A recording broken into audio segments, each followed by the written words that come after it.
أعوذ بالله السميع العليم من الشيطان اللعين الرجيم بسم الله الرحمن الرحيم وبه نستعين وصلى الله على سيدنا محمد وآل بيته الطاهرين اللهم صل على محمد وآل محمد وعجل فرجهم. ناظرین محترم، السلام علیکم ورحمۃ اللہ تعالی وبرکاتہ. الحمدللہ ولہ الشکر والامتنان.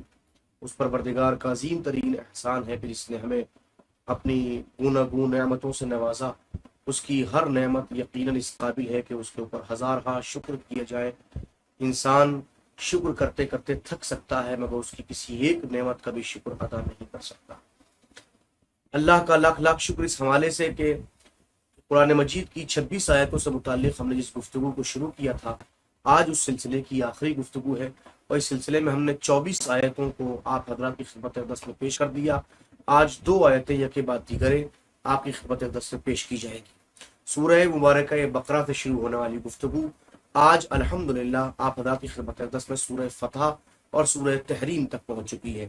سورہ فتح جو قرآن مجید کا 48 نمبر کا سورہ ہے، آج اس کی 20ویں نمبر کی آیہ کریمہ، اور اس کے بعد سورہ مبارکہ تحریم جو قرآن مجید کا 66 نمبر کا سورہ ہے، اس کی 9 نمبر کی آیہ کریمہ آپ حضرات کی خدمت اقدس میں پیش کی جائیں گی. الحمدللہ ہم نے اس سلسلے میں جو کوشش اور کاوش شروع کی تھی کہ ہم اپنے نوجوان نسلوں تک یہ بات پہنچا دیں کہ دشمن جن آیتوں کو قرآن مجید میں تحریف کا عنوان دے کے سازشن شامل کرنے کا دعویٰ کر رہے ہیں، حقیقتاً ان کا دعویٰ غلط ہے. قرآن مجید کی آیتیں در حقیقت دہشت گردی کے لیے نہیں، ہدایت کے لیے استعمال کی گئی ہے. قرآن ایک ایسا اساسی قانون ہے، ایک ایسا بنیادی قانون ہے جس قانون کے اوپر عمل کرنے کے بعد ہر طرف سے انسان کو کامیابی اور کامرانی میسر ہوتی ہے.